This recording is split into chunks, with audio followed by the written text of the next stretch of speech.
Et donc là, on a Apo et Safi qui sont en zone. Vous avez le temps en zone, donc il se met automatiquement, hein. Dès que ça passe en rouge, c'est qu'il faut qu'il sorte absolument de zone.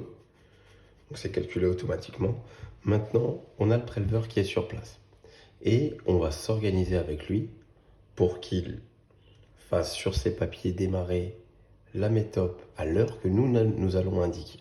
C'est-à-dire qu'on va ajouter un collaborateur. Alors normalement, on va devoir ajouter des mesures. Donc, on revient sur la page où il y a la vacation en cours et on clique sur l'onglet Analyse.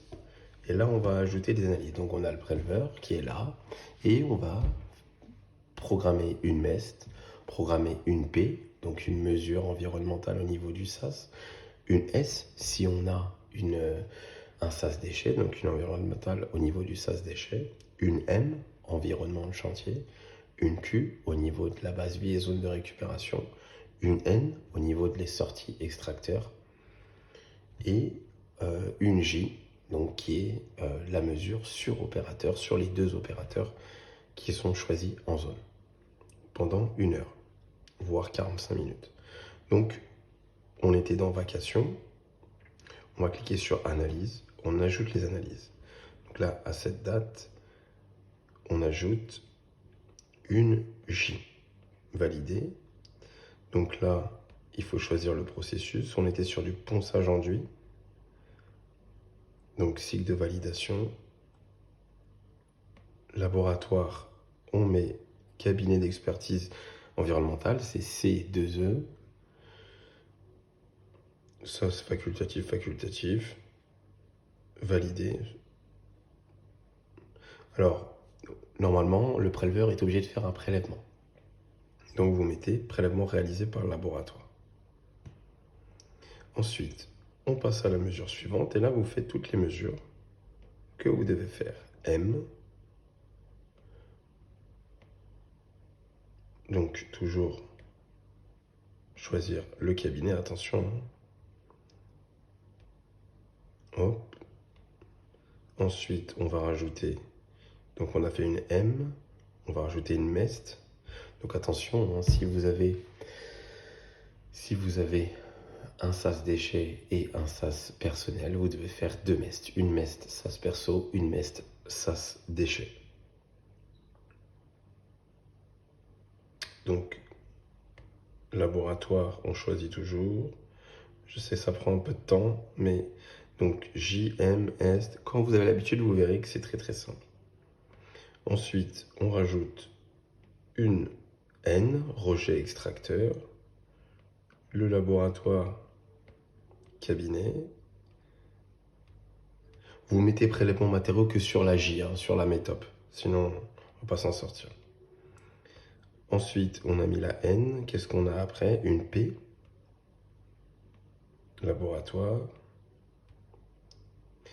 Et on a dit qu'on n'avait pas de SAS déchet sur cette opération. Donc pas de S, il reste juste la Q. Vous avez après les indications si vous n'êtes pas sûr. Voilà, on ne vous demande pas de les connaître par cœur, proximité, SAS matériel. Donc la Q, laboratoire, cabinet d'expertise. Voilà, on a rajouté toutes les mesures. Et quand on aura les résultats, on mettra les résultats. Donc on revient sur la vacation et on revient dessus. Et là, on va faire entrer le préleveur. Ajouter un collaborateur. Et là, vous avez visiteur. Vous cliquez dessus.